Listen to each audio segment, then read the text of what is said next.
steal. Carrington takes it all the way. Is Kennedy Carter. That looks like it hurt.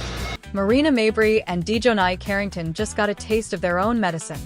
Let's go back a bit, though, because this fall and what transpired were more than just a harsh play on the court. They were the ultimate manifestation of karma. As you can see, Carrington and Marina Mabrey's treatment of CaitlinClark earlier in the season was finally rectified at this point. Do you recall when Carrington jabbed CaitlinClark in the eye during Game 1 of the Indiana Fever vs. Connecticut Sun first-round playoff game?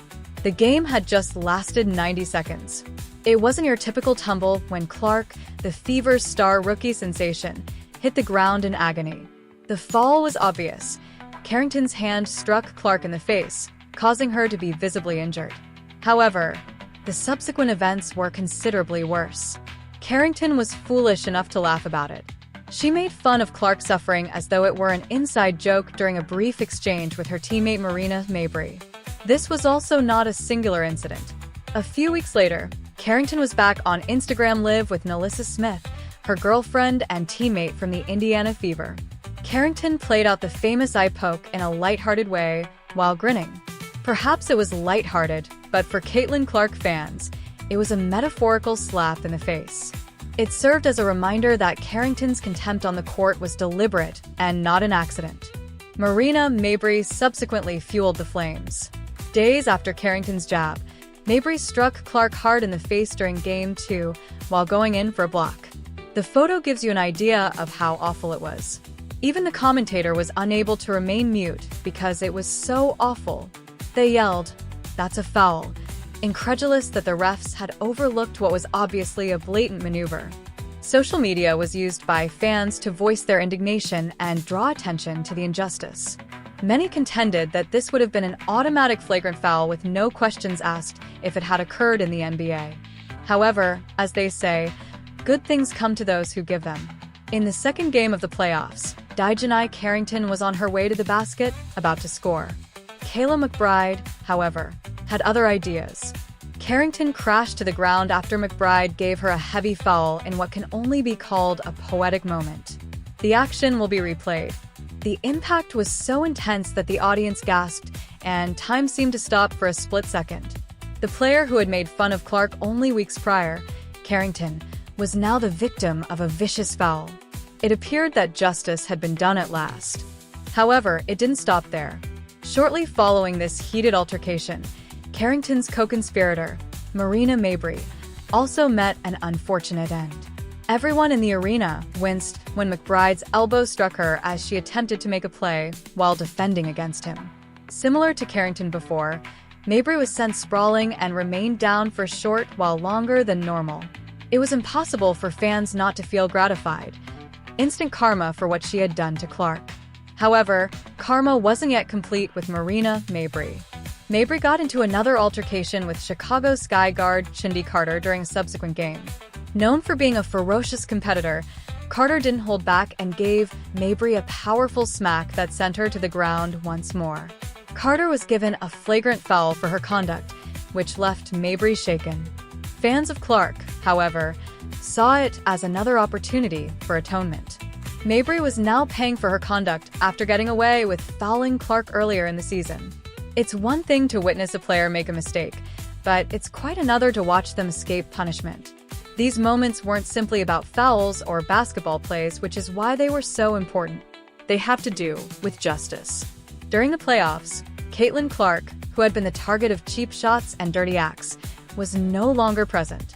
However, the effects of her influence were still felt. The basketball gods had other ideas, even though Carrington and Mabrey may have believed they got away with their pranks. With no whistle.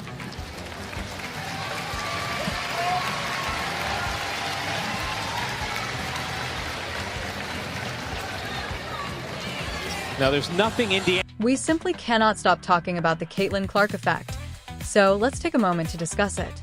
She created significant waves during her debut season with the Indiana Fever, despite the fact that it ended in the first round of the playoffs. Fans couldn't get enough of her because she was without a doubt the most exciting rookie the WNBA had seen in years. For her final game, we're talking about 2.5 million viewers. What a large number of eyes.